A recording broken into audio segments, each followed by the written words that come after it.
आइए आइला हो बारात करे आकी हमसे बात करे, मांगे में मोबाइल नंबर लगाता हाथ धरे। लाइट ए भुक भुक जो लाइट कर रहा है भैया उसको सफेद कर दीजिए तो पूरा। लाइट वाले भैया कहाँ है? उसको सब किधर है? ए भैया इसको सफेद कर दीजिए एकदम लाइट, हमारे कैमरा वालों को दिक्कत हो रही है।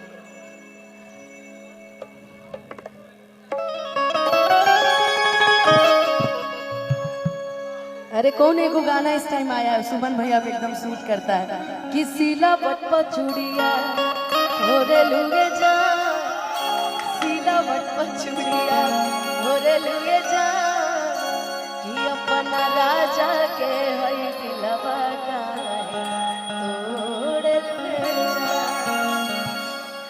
लेकिन आइए सभी की फरमाइश थी, बहुत सारी फरमाइश हमको मिली है तो हम चाहेंगे एक एक से शुरुआत करें। आइला हो बारात करे आकी हमसे बात करे, मांगे में मोबाइल नंबर लगाता हाथ धरे, कि गोरी फूल झड़ी बारू पापा के परी बारू, कि गोरी फूल झड़ी बारू पापा के परी बारू, आय अपना सुमन पापा के परी बारू, अलग लूप सारे तू तपार हियर खराक वाली कचका चमारा करुआ हियर खराक। आइला हो बारात करे आकी हमसे बात करे, मांगे में मोबाइल नंबर लगाता हाथ धरे,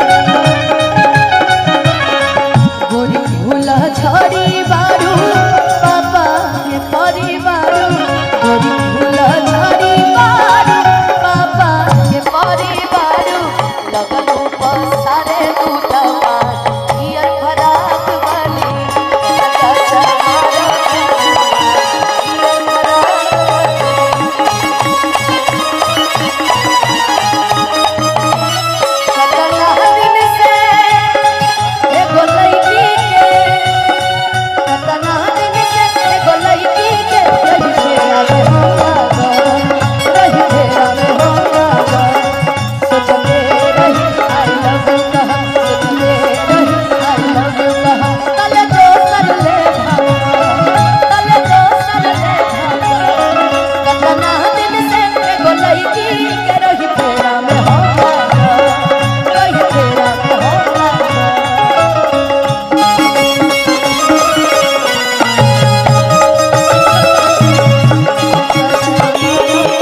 राहुल भैया की शादी में जो गया होगा, राहुल भैया आपकी शादी में जो गया होगा, जैसे मान लीजिए रवि भैया है तो पक्का किसी न किसी लड़की से टकराए जरूर होंगे।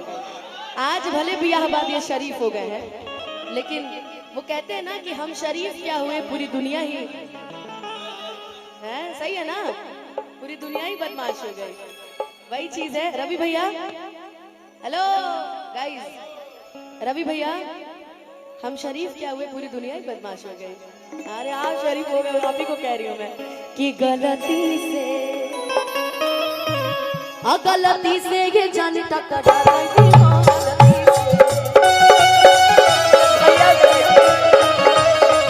गलती से ये जान टकरा गई, वो गलती से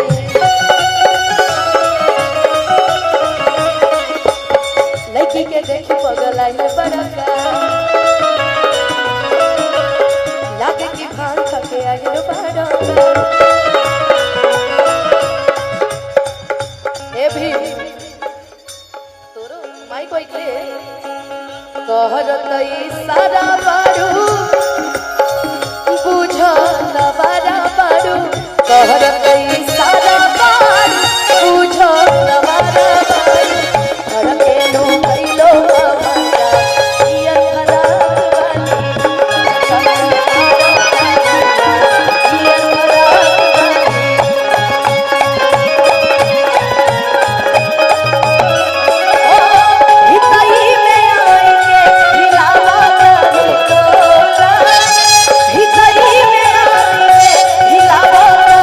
तो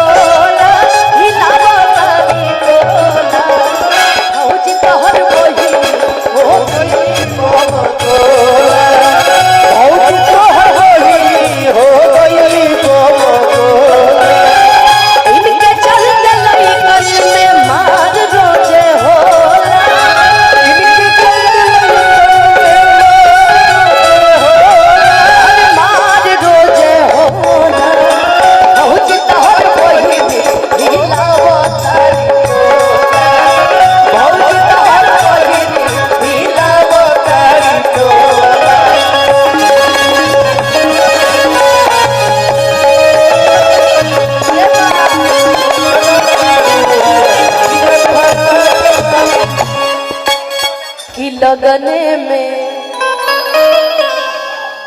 हमर हो जा तू जानिए अरे अगने में लगने में अरे हमके पटवेगा तू फूलवे से।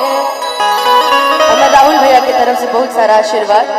अरे मारब चला के रसगुलवे से कि आगे आगे आंसू खई है अरे पीछे पीर आंसू पई है। अरे आगे आगे आंसू खई है अरे पीछे पीर आंसू पई है कि पवन के मान देह